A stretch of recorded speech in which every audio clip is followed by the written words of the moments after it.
Comme vous avez pu le voir cette année, Mario vient de fêter ses 35 ans le bougre. Et donc, pour fêter l'occasion, Nintendo a ressorti plein de choses. Notamment, par exemple, une compilation de tous les jeux Mario 3D sur Switch pour les vendre 40 €, même s'ils ont oublié de mettre le meilleur. Un Mario Battle Royale pour faire comme Fortnite sur les premiers niveaux du premier Mario Bros. Et aussi un tout nouveau système avec Mario Kart qui s'appelle Mario Kart Live, qui fonctionne en réalité augmentée et qui ressemble à ça, si j'arrive à choper les boîtes.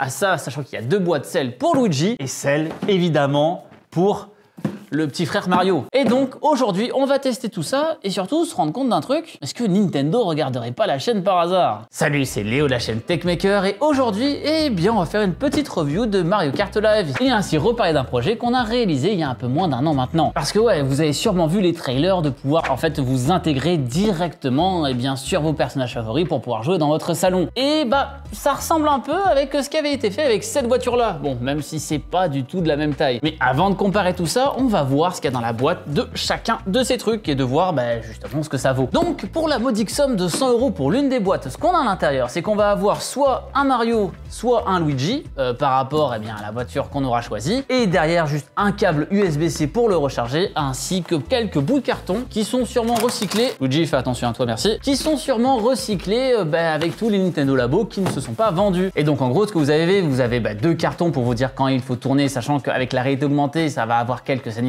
Et 4 checkpoints pour pouvoir faire une course grâce à ces 4 checkpoints. Alors oui, ceux que j'ai dans les mains, ils ont pris un peu tarif, mais vous allez voir pourquoi ça arrivait. Le principe du jeu est assez simple. Vous prenez votre voiture de ce style, vous prenez une Nintendo Switch comme ça, vous la scannez avec la voiture et derrière, grâce à votre console, il sera possible de contrôler directement la voiture. Et pour le coup, ça fonctionne ultra bien, il n'y a pas besoin de faire des manipulations dans tous les sens. Une fois que la voiture a lu le QR code de la console, les deux sont connectés et tout fonctionne vraiment nickel et il y a moyen de contrôler tout ça super vite. Pour le coup, niveau utilisation, alors que cette de la réalité augmentée est quelque chose d'assez innovant, c'est assez simple à prendre en main. Après, encore une fois, c'est pas donné. Et d'ailleurs, un autre truc, il faudra télécharger le jeu parce que la cartouche du jeu n'est pas fournie dans les boîtes. Quelque chose qu'il faut quand même préciser, sait-on jamais. Tout ça est pensé pour être joué en intérieur avec une portée qui est pas incroyable non plus et un temps de batterie qui est entre 1h30 et 2 h annoncé. Même si franchement, la batterie a l'air de plutôt tenir. Après, encore une fois, vous allez voir, ça va pas non plus extrêmement vite. Mais la sensation de vitesse là-dedans est quand même plutôt bonne parce que vu qu'on est au ras du sol,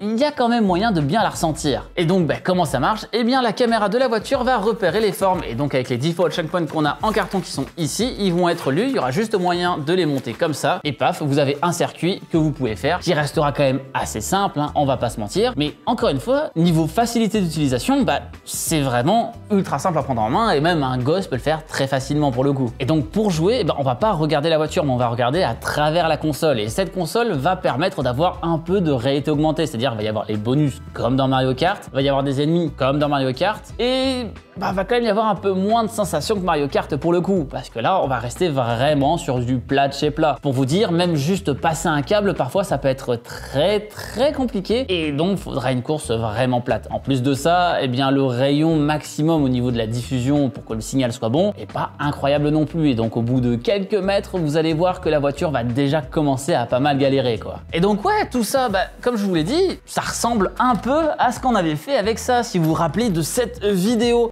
Justement, ce truc-là se contrôlait avec aussi de la réalité augmentée, c'est-à-dire qu'on voyait à travers ce qui se passe dans la voiture, sauf que nous, ce qui était un peu différent, c'est qu'on avait quand même le volant, le retour de force et ainsi que tout ce qui était pédalier, tout ça quoi. En plus de la caméra qui permettait de voir en 360. Il y avait beaucoup plus de choses pour le coup et surtout niveau vitesse, ça n'a absolument rien à voir, clairement. En plus de ça, qui dit caméra 360 fait qu'on joue avec un vrai casque, on joue pas à travers un écran. Parce que là où Mario est assez intéressant à regarder sur l'écran, je trouve que à regarder les gens jouer, par exemple à voir la course se passer, il n'y a pas vraiment beaucoup d'intérêt malheureusement au vu de la vitesse assez faible quand on regarde de l'œil d'un humain quoi. Alors certes, il y a moyen de débloquer les différentes vitesses dans Mario Kart, 50, 100, 150, 200 et c'est tout aussi pénible que sur les autres Mario Kart que vous connaissez bien, c'est-à-dire il va falloir jouer encore et encore avant de pouvoir débloquer le 100, le 150 et le fameux 200cc qui va à toute berzingue. Même si là, il y avait tellement de courses à faire qu'on a vraiment testé que sur du 150 et rien que débloquer ça, on a fait une petite course qui tourne en rond et on a juste fait des circuits en boucle pour pouvoir la débloquer. C'est un truc qu'on peut pas trop faire avec les vrais Mario, c'est vrai. Alors certes, on perd un peu l'aspect multijoueur avec tout ça, vu que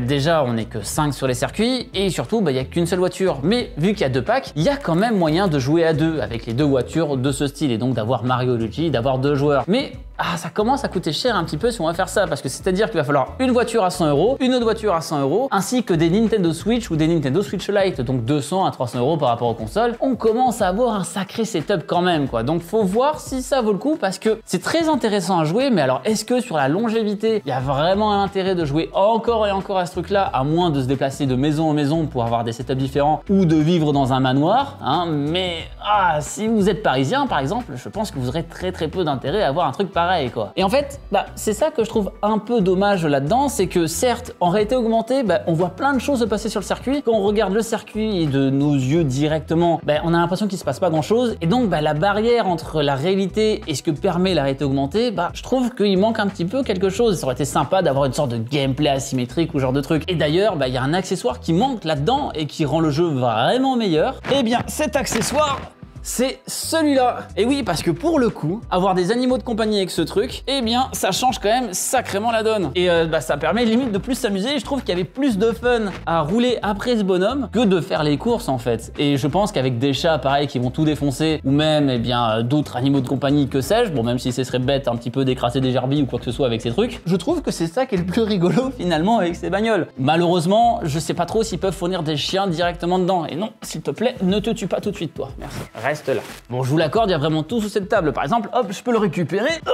Ah bah oui, un bouton s'abonner à la chaîne, incroyable, dis donc. Tiens, hop, je jongle avec. Pourquoi j'ai fait ça? Ça va être pénible au montage, mais tant pis, si ça permet de vous abonner. Hein. D'ailleurs, je pense que vous avez déjà vu quelques vidéos avec des chats ou des chiens qui sont un peu maltraités par ces voitures. Et en fait, c'est un peu ce qui manque avec tout ça, c'est que je trouve que c'est vraiment dommage que c'est pas allé plus loin, car certes, le concept est intéressant. Bon, en même temps, nous l'avoir piqué, c'était pas très dur, mais d'être allé si peu loin là-dedans, je trouve que c'est vraiment peut-être un gâchis, quoi. Il y avait moyen de faire encore plus de choses avec tout ça. Parce que, par exemple, sur les courses qu'on va vous montrer, il y en a certaines où on va aller un petit peu plus loin en faisant des circuits un peu plus grands qu'une pièce, par exemple en allant un petit peu dehors, qui d'ailleurs n'est pas conseillé sur l'écran de base, hein, vous pouvez le voir facilement. Et bien, ça se voit qu'au niveau du signal, ça se perd très vite. Il y a plein de moments où ça va être galère et en plus il va falloir mettre des planches parce que, comme je vous l'ai dit, le moindre fil, le moindre rebord, ça devient très compliqué pour ces voitures. Et comme vous allez voir, on va faire quelques comparaisons de courses entre ça et entre la grosse bagnole qu'on a, et c'est clairement pour le coup sacrément différent. Bon du coup, comme on vient de voir, ça va pas non plus extrêmement vite en 150 cc. Et donc, eh bien, on va comparer ça à notre système qu'on avait déjà testé, comme j'ai dit dans une autre vidéo. Par contre, je risque peut-être d'emporter les checkpoints ainsi que le chien. Mais bon, c'est pas bien grave. On va y voir la différence, un peu de vitesse.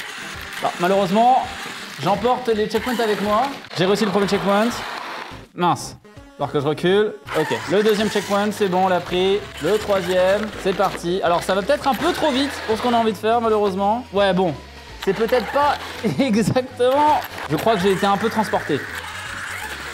Incroyable, j'ai réussi à faire un premier tour. On va essayer d'en faire un second. On va réussir à faire un second tour.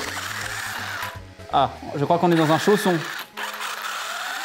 Je crois que je suis coincé. Ok, c'est bon. Le deuxième checkpoint. C'est parti. Ah, Raziel, arrête d'aboyer, sinon ce sera toi le 5e checkpoint. Hein, donc... Oh la vache. Oh quel bordel. C'est peut-être pas la bonne taille pour de la maison effectivement. Hein. Incroyable, on a réussi à faire 2 tours. Bon, j'ai entendu un chien qui râle par contre. Il est où le chien qui râle? Il est là je crois. Hein. Ouais. Hein. Oh quel enfer. Bon, c'est peut-être un peu moins contrôlable que le Mario Kart Live, c'est vrai, pour de la maison. C'est clairement pas le même principe. Hein. Mais bon, c'était intéressant de comparer les deux, voir ce que ça vaut, et du coup de voir que c'est pas vraiment la même chose pour le coup, quoi, hein, que c'est pas du tout adapté pour les mêmes choses. Pardon, c'est ma faute. C'est toujours ma faute. Après, si j'amène le checkpoint avec moi où je veux, en gros, je vais faire des tours infinis. Hein. Ça se passe un peu pareil hein, sur Mario Kart Wii. Je me souviens qu'il y avait des glitches du style, donc il y a peut-être moyen de s'en sortir en faisant ça. Alors peut-être que je peux réussir à ramener le checkpoint là où je veux. Bon, je pense que c'est un peu compliqué. Je pense que j'ai un peu détruit tout le carton malheureusement. Mais voilà pour la petite comparaison avec le système fait maison. Hein. Qu'est-ce que vous en pensez du coup d'ailleurs, vous de tout ça? Je crois que mon chien est mort. Tant pis pour lui. Est-ce que c'est quelque chose que vous trouvez intéressant ou est-ce que finalement, ok, le concept est cool, mais ça fait partie des genres de trucs qu'on va utiliser 20, 30 minutes et qu'on va ranger au placard pour toujours derrière. Eh bien, n'hésitez pas à me dire tout ça dans les commentaires juste en dessous de cette vidéo. D'ailleurs, comme vous l'avez vu, ce petit projet avec ça, on vous en a reparlé un petit peu, mais on risque de vous en reparler très bientôt. Alors encore une fois, suivez bien la chaîne parce qu'il risque d'y avoir pas mal de surprises. J'espère en tout cas que cette vidéo vous aura plu. Si c'est le cas, eh bien vous savez quoi faire, hein. Le petit pouce bleu de l'amour sous cette vidéo, hein, ça fait pas de mal. Et bien évidemment, n'hésitez pas à partager cette vidéo à tous vos amis qui pensent peut-être acheter ces petites voitures à 100 balles pour voir est-ce qu'ils gâcheraient peut-être pas leur argent ou si vraiment on est sur le nouveau Mario Kart et que tout le monde va abandonner les anciens. Même si bon